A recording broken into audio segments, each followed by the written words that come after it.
Welcome back to my channel. ఈరోజు మీకు ఈ సీరియల్లో ఏం జరిగిందో తెలుసుకోవాలి అనుకుంటున్నారా? అయితే వెంటనే మనం సీరియల్లోకి వెళ్ళిపోదాం. ఇక రామరాజ్ అయితే అమూల్య అమూల్య అంటూ ఒక్కసారిగా పైకి లేస్తాడు. రామరాజు అలా చేయడంతో అందరూ కూడా ఆశ్చర్యపోతూ నాన్న ఏమైంది అంటూ ఇక అందరూ రామరాజు చుట్టుముడతారు. ఇక రామరాజు అయితే లేదు, నా కూతురు ఎన్నటికీ అలా చేయదు, నాకిచ్చిన మాటని నా కూతురు జవదాటదు, అమూల్యకి ఏదో జరిగింది, వాళ్ళు నా కూతుర్ని ఏదో చేశారు, ఆ ఇంట్లో నా కూతుర్ని చంపేస్తారు అనుకుంటూ ఒక్కసారిగా రామరాజైతే కుప్పకూలిపోతాడు. ఇక రామరాజుని అట్లాంటి పరిస్థితుల్లో చూసి అందరూ భయపడిపోతారు. ఇక వేదవతి అయితే ఏవండి ఏవండి అంటూ రామరాజుని లేపడానికి ప్రయత్నిస్తాడు. కానీ రామరాజు మాత్రం అస్సలు లేవడు. ఇంకా అందరూ కలిసి రామరాజుని హాస్పిటల్కి తీసుకెళ్తానికి బయటికి మోసుకుంటూ వస్తారు. అది చూసిన భద్రావతి అలాగే సేనాపతి ఇద్దరు కూడా ఒకరికొకరు పగలబడి నవ్వుకుంటారు. ఇక ఇద్దరు ఒకరినొకరు తెగ సంబరపడిపోతూ రే సేనా, చూసావుగా ఆ రామరాజు గడి శవాన్ని ఎలా మోసుకొస్తున్నారో, వాడికిప్పుడు కొన ఊపిరి ఉంది, కానీ వాడికి మాత్రం అదే గతి పడుతుంది అని చెప్పి ఇక భద్రావతి అయితే సేనాపతితో మాట్లాడుతూ ఉంటే సేనాపతి కూడా తెగ సంబరపడిపోతుంటాడు. ఇక ఇది ఇలా ఉండగా ఇక్కడ చూస్తే విశ్వక్ అయితే అమూల్యతో ఏయ్, నీ మెడలో తాళి కట్టింది నేను కాదు, మర్యాదగా ఈ తాళి నీ మెడలోకి ఎలా వచ్చిందో చెప్తావా లేదా అని చెప్పి ఇక విశ్వక్ అయితే అమూల్య మీదకి వెళ్తూ ఉంటే అమూల్య విశ్వక్ని వెనక్కి తోసి చూడు, ఇంతకు ముందు నీ దగ్గర భయపడ్డానని ఇప్పుడు నువ్వు నన్ను బెదిరించాలని చూస్తున్నావా? నువ్వు మా నాన్న పరువు తీయాలి అనుకున్నావు, కానీ నేను అందరి ముందు నువ్వు నా మెడలో తాళి కట్టావని మీ వాళ్ళకి షాక్ ఇచ్చాను అంటూ ఇక అమూల్య అయితే విశ్వక్తో మాట్లాడుతుంటే విశ్వక్ ఏయ్, మర్యాదగా మెడలో ఉన్న తాళి తీస్తావా లేదా అని చెప్పి ఇక విశ్వక్ అమూల్య మెడలో తాళిని తీయబోతూ ఉంటే ఒక్కసారిగా ఇక అక్కడికి పెద్దావిడ వస్తుంది. పెద్దావిడ విశ్వక్ అమూల్య మెడలో ఉన్న తాళిని తీయబోతుండడం చూసి ఒక్కసారిగా ఆవిడ విశ్వక్ చెంప పగలకొట్టి రేయ్, నీకు అసలు బుద్ధుందా?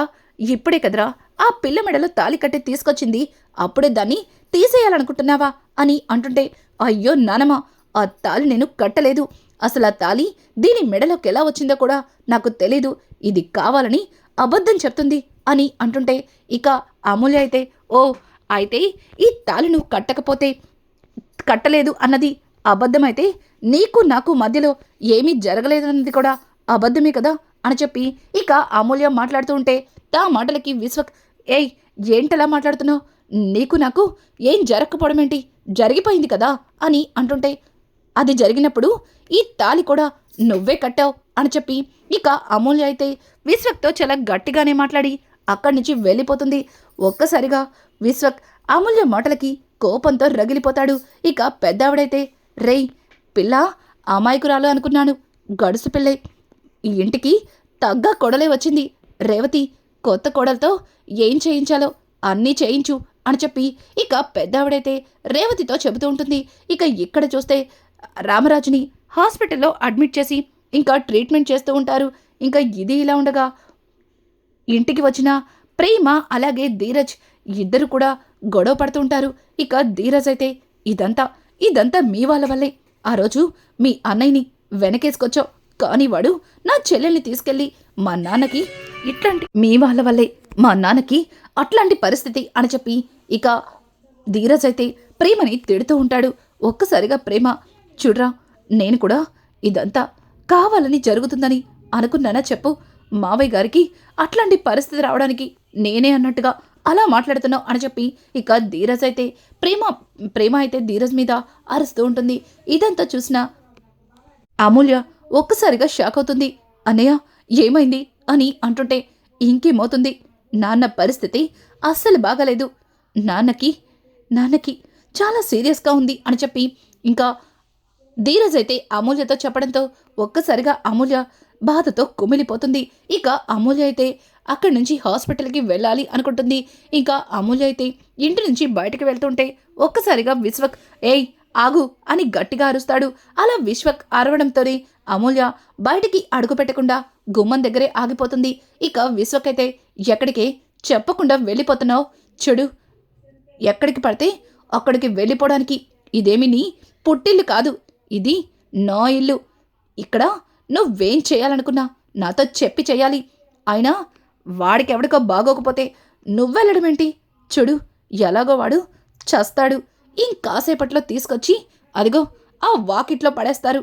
అప్పుడు అప్పుడు వెళ్దూలే, పంపిస్తాను అని చెప్పి ఇక విశ్వకైతే అమూల్యని అంటుంటే అమూల్య చాలా కోపంగా విశ్వక్ చెంప పగలకొడుతుంది. విశ్వకైతే ఏయ్ నన్నే కొడతావా అంటూ అమూల్య గొంతు పట్టుకోవడంతో ఇక అమూల్య విశ్వక్ చేతిని వదిలించుకొని, చూడు, అక్కడ మా నాన్న పరిస్థితి బాగాలేదు. దానికి కారణం నువ్వే అని నాకు తెలుసు. చూడు, నేను మా నాన్ని చూడటానికి వెళ్తున్నాను. నన్ను ఆపడానికి నువ్వు కాదు కదా, నీ తాత దిగొచ్చినా సరే నేను ఆగను అని చెప్పి ఇక అమూల్య అయితే అక్కడి నుంచి వెళ్ళిపోతుంది. ఒక్కసారిగా అమూల్య అలా వెళ్ళిపోవడంతో విశ్వకి ఏమీ అర్థం కాదు. ఇక భద్రావతి అయితే, రే విశ్వ, వెళ్ళనీరా, ఆఖరి చూపులు చూడటానికి వెళ్తుందిలే అని చెప్పి భద్రావతి మాట్లాడుతూ ఉంటే ఇక ఇంతలో పెద్దావిడ, భద్రావతి, ఇంత జరిగిన నీకింకా బుద్ధి రాలేదా? వాడితో ఆ అమ్మాయి జీవితాన్ని నాశనం చేసి రామరాజు కుటుంబ పరువుని తీయాలనుకున్నావు. కానీ ఆ అమ్మాయి మీకంటే తెలివైంది. వాడితో తాళి కట్టించుకుని మరి ఇంటికొచ్చింది. చూడు, ఆ అమ్మాయి దగ్గర జాగ్రత్తగా ఉండు అని చెప్పి ఇక పెద్దావిడైతే భద్రావతికి వార్నింగ్ ఇస్తుంది. ఇక ఇక్కడ చూస్తే అమూల్య అయితే హాస్పిటల్కి వెళ్లడంతోనే అక్కడ అందరూ కూడా రామరాజుని గురించి భయపడుతూ ఏడుస్తూ ఉంటారు. ఒక్కసారిగా ఇక వేదవతి అయితే అమూల్యని చూసి కోపంతో రగిలిపోతుంది. ఏయ్, ఎందుకు ఇక్కడికి వచ్చావు? అసలు నిన్ను ఎవరు రమ్మన్నారు? నీ వల్లే కదే మీ నాన్నకి ఇట్లాంటి పరిస్థితి వచ్చింది. ఇంకా ఏం చేయాలని వచ్చావు? ఇంకా అయినా బతికున్నారా చచ్చిపోయారని చూడటానికి వచ్చావా అని చెప్పి ఇక వేదవతి అయితే అమూల్యని గెంటేస్తుంటే అమూల్య, అమ్మా అలా మాట్లాడొద్దమ్మా, నాన్నకి ఎలా ఉందని చూడటానికి వచ్చానమ్మా, ప్లీజ్ అమ్మా, ఒక్కసారి నన్ను నాన్నని చూడనివ్వమ్మా అని చెప్పి ఇక అమూల్య అయితే ఎంతగానో ప్రాధేయపడుతూ ఉంటుంది. కానీ వేదవతి, రే పెద్దోడా, నడిపోడా, మర్యాదగా దీన్ని ఇక్కడి నుంచి తీసుకెళ్ళండ్రా, లేకపోతే మీ నాన్న మంచం పక్కనే నేను కూడా మంచం ఎక్కాల్సి ఉంటుంది అని చెప్పి ఇక వేదవతి అయితే వాళ్ళకి చెప్పడంతో ఇక వాళ్ళిద్దరూ కూడా అమూల్యని బలవంతంగా తీసుకెళ్తారు. ఇంతలో మందులు కొనుక్కొని వస్తున్న నర్మదని చూసిన అమూల్య, వదిన, నువ్వన్నా చెప్పొదినా, ప్లీజ్ వదినా, ఒక్కసారి నాన్నని చూస్తాను వదినా, ప్లీజ్ వదినా అని చెప్పి ఇక అమూల్య అయితే నర్మదని అడుగుతూ ఉంటే నర్మద, అమూల్య, నువ్వు కాస్త సైలెంట్గా ఉండు. చూడు, మావయ్య గారికి బాగానే ఉంది, నువ్వు కంగారు పడకు. కానీ ఇప్పుడు నువ్వు మావయ్య గారిని చూడటానికి వెళ్ళినా, ఒకవేళ మావయ్య గారు నిన్ను చూసినా మళ్ళీ ఆయనకి ఏం జరుగుతుందో అని అత్తయ్య గారు భయపడుతున్నారు. అంతే, చూడు, నిదానంగా మావయ్య గారిని చూద్దువా, ఆయనకేం కాదు అని చెప్పి ఇక నర్మద అయితే అమూల్యకి నచ్చ చెప్తూ ఉంటే ఇంకా అక్కడే ఉన్న సాగర్ అలాగే ఇక చందు ఇద్దరు కూడా, అమూల్య, జరిగింది చాలు, వెళ్ళిపో ఇక్కడి నుంచి. నువ్వు ఇంకా ఇక్కడే ఉంటే నాన్నకి ఎట్లాంటి ప్రమాదం వస్తుందో, మళ్ళీ ఆ విశ్వగాడు ఎట్లాంటి ప్రమాదాన్ని తీసుకొస్తాడో, వెళ్ళిపో అని చెప్పి ఇక అమూల్యని వెళ్ళిపోమంటే ఇక నర్మద, ఆగండి అమూల్య, అసలు ఏంటిదంతా? నువ్వు ఆ విశ్వగాడు పెళ్లి చేసుకోవడమేంటి? అసలు నువ్వు ఇంటి నుంచి వెళ్ళిపోవడమేంటి? ఏమైంది అమూల్య? ఇదంతా ఎవరో కావాలని చేసినట్టుగా అనిపిస్తుంది. ఇందులో నీ పొరపాటేమీ కనిపించలేదు, చెప్పు అమూల్య అని అంటుంటే, వదిన, అదంతా పెద్ద కథ, తర్వాత చెప్తాను. ఒక్కసారి నాన్నని చూడాలనిపిస్తుంది వదిన, ప్లీజ్ వదిన, నీకు దండం పెడతాను, నీ కాళ్ళు పట్టుకుంటాను, ఒక్కసారి నాన్నని చూస్తాను వదిన అని చెప్పి ఇక అమూల్య అయితే నర్మదని ప్రాధేయపడుతుంటే ఇక నర్మద సాగర్ చందుల వైపు చూస్తుంది. వాళ్ళు కూడా అమూల్య బాధని చూడలేక మౌనంగా ఉండిపోతారు.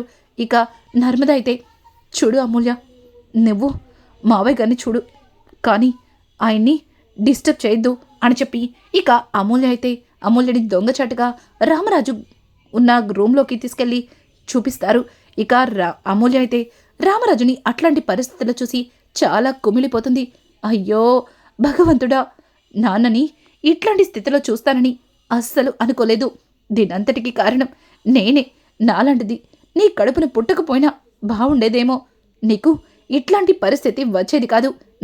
నన్ను క్షమించు నాన్న, నా ప్రమేయం లేకుండానే అన్నీ జరిగిపోయాయంటూ ఇక అమూల్య బోరున ఏడ్చేస్తుంది. ఒక్కసారిగా అమూల్య అలా ఏడవడంతో రామరాజులో కదలిక వస్తుంది. ఇక నర్మద అయితే, అమూల్య ఏంటిది, మళ్ళీ ఎవరైనా చూస్తారు, ముందు బయటికి రా అని చెప్పి ఇక నర్మద అయితే అమూల్యని బలవంతంగా బయటికి తీసుకొస్తుంది. ఇక రామరాజు అయితే చిన్నగా కదిలేసరికి ఇక నర్స్ అయితే డాక్టర్ని పిలుస్తారు. వెంటనే డాక్టర్ రామరాజు కదలికని చూసి ఇక రామరాజుకి మళ్ళీ చెకప్లు చేస్తుంటారు. ఇంకా ఇక్కడ చూస్తే అమూల్య అయితే, వదినా, ఇదంతా నా వల్లే వదినా, నేను ఆ విశ్వగాణ్ణి ప్రేమించి ఉండకపోతే ఇదంతా జరిగేది కాదు. వల్లి వదినా పిలవగానే అనవసరంగా వస్తానని చెప్పడం వల్లే నేను ఆ విశ్వగాడి దగ్గర ఇరుక్కుపోవాల్సి వచ్చింది అని చెప్పి ఇక అమూల్య మాట్లాడుతూ ఉంటే ఒక్కసారిగా నర్మదకి ఏమీ అర్థం కాదు. ఇక నర్మద అయితే, అమూల్య ఏం మాట్లాడుతున్నావు అని అంటుంటే, అవును వదినా, విశ్వక్ని ప్రేమించిన మాట నిజమే, అది మీ అందరికీ తెలుసు.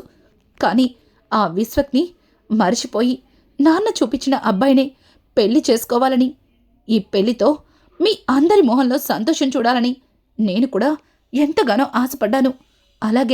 అలాగే అనుకున్నాను. కానీ వల్లి వదిన, ఆ విశ్వక్తో ఒక్కసారి మాట్లాడదువా? అలా మాట్లాడిన తర్వాత నువ్వు మావయ్య గారు చూపించిన అబ్బాయిని పెళ్లి చేసుకో, అక్కడ మా నాన్న చచ్చిపోతాడు అంటూ వల్లి వదినే నన్ను విశ్వక్ దగ్గరికి తీసుకెళ్ళింది అని చెప్పడంతో ఒక్కసారిగా నర్మద షాక్ అయిపోతుంది. అమూల్య ఏం మాట్లాడుతున్నావు అని అంటుంటే, అవునొదినా, నన్ను వల్లి వదిని తీసుకెళ్ళింది. విశ్వగాడు వల్లి వదిన్ని అలాగే వాళ్ళమ్మని కొట్టి తోసేసి నన్నక్కడి నుంచి బలవంతంగా కారులో ఎత్తుకుని వెళ్ళిపోయాడు అని అంటుంటే ఇక నర్మద, అమూల్య అంటే నిన్ను ఆ విశ్వగడ తీసుకెళ్తాం వల్లికి తెలుసా అని అనడంతో, తెలుసొదినా, తెలుసు అని చెప్పి ఇక అమూల్య అయితే అమాయకంగా నర్మదతో చెప్తుంది. ఒక్కసారిగా నర్మద కోపంతో రగిలిపోతుంది. ఇక నర్మద అయితే, అమూల్య ముందు నువ్వు ఇంటికి వెళ్ళు అని చెప్పి ఇక అమూల్యని ఇంటికి వెళ్ళమంటే, వదినా, నీతో ఇంకో విషయం చెప్పాలి. నిజానికి ఆ విశ్వగడికి నాకు మధ్యలో ఏం జరగలేదు.